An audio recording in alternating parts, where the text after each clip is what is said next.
sera tout à l'heure avec nous, mais d'abord, 8h30.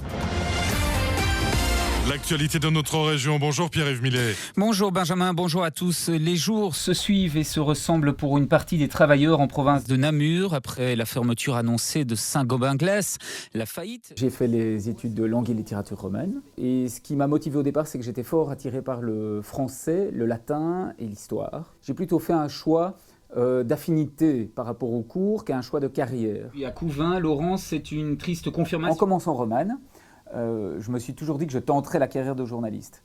Et donc je me suis dit, je vais commencer les études de romane et puis je ferai un diplôme en journalisme. Et il se fait qu'on pouvait faire une formation assez courte. C'était une formation de base qui m'a permis du coup de passer un examen à l'RTBF et de le réussir. La nouvelle plaque sera visible à une vingtaine d'endroits. Ma fonction actuelle, c'est responsable de rédaction, on peut dire chef de rédaction. J'ai une rédaction d'une dizaine de journalistes. Mon job, en fait, c'est de faire tourner la rédaction. Donc il faut apporter du contenu et relayer tout le contenu, tout ce qui se passe en termes d'événements dans la province de Namur et la province du Brabant-Wallon.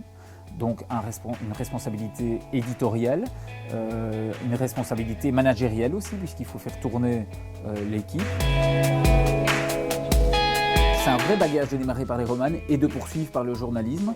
Et par exemple, moi, ce qui m'aide beaucoup aujourd'hui au quotidien dans mon job de journaliste, la connaissance du français, très clairement, l'aisance en fait avec l'écriture, la lecture pour la prononciation, notamment sur antenne, le choix des mots, l'écriture des commentaires, faire des phrases courtes, pertinentes dans le choix des mots qu'on va utiliser, la connaissance de l'orthographe.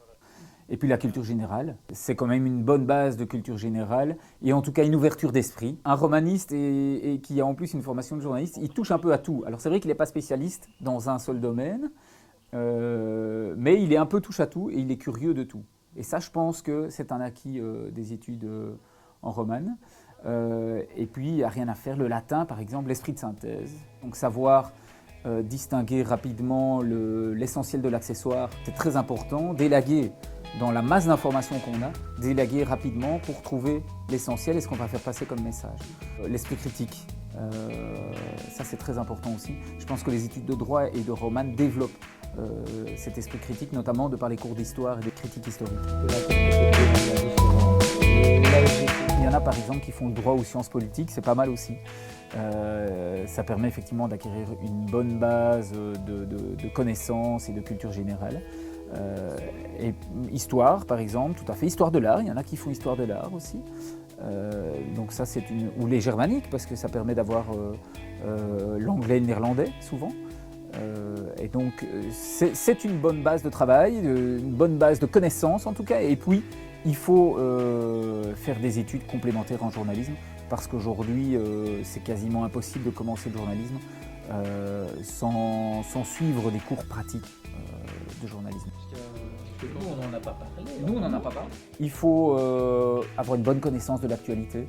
Et donc, être curieux, c'est aussi approfondir des dossiers, comprendre les grands mécanismes qui régissent le monde, la géopolitique. Il faut pouvoir comprendre tout ça. Puis, il y a le sens du contact aussi. Il n'y a rien à faire.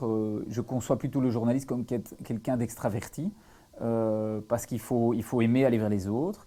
Il ne faut pas avoir peur. Évidemment, les langues, ça c'est très clair. Moi, je les ai très peu, mais je vois quand il y a des jeunes qui sont engagés, quand ils connaissent le néerlandais ou l'anglais ou qui maîtrisent bien ces langues-là, ça permet quand même d'avancer plus vite ou d'avoir plus rapidement ce qu'on souhaite.